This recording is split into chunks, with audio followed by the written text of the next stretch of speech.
Yummy Frogurt Padre Garcia Batangas is now open! Healthy, yummy, happy tummy! Yeah!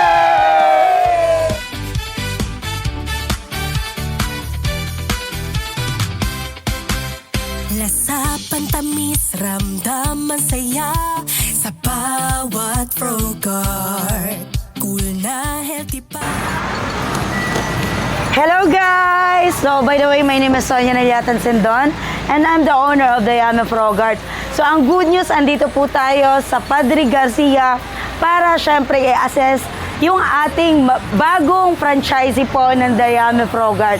So guys, samahan niyo po kami sa aming grand opening dito po sa Padre Garcia. Tayo ng frozen yogurt sa The Yummy Frogurt. Sa bata at matanda, ito'y pwedeng-pwede.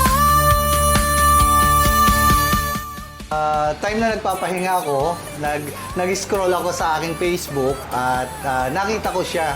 Naging interested ako kasi unang-una nakita ko na maganda to sa katawan natin at saka patok sa mga teenager, sa mga bata at matanda. At unang-una, unique ang kanilang products at saka unique kung paano yung presentation. Children Frogurt, the frozen treat habit. Sa The Yummy Frogurt na. Franchise niya po si The Yummy Frogurt kasi sabi niya nga po is may catering business po siya. Nakikita niyo po ba ang food cart po natin?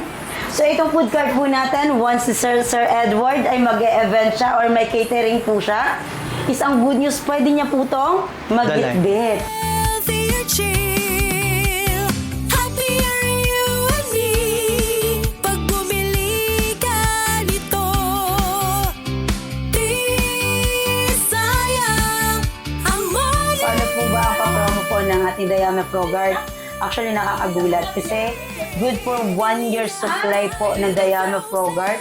Yung first 5 po na bumili po ng ating The Yummy Frogurt. So, meron tayong 5 na nanalo. So, first 5 customer today. Yeah, the yummy Frogurt. Pili na tayo.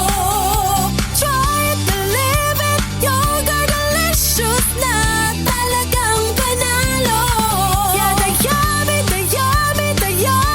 Frogurt. Franchise na tayo. Children Frogurt, the frozen treat habit. Sa The Yummy Frogurt.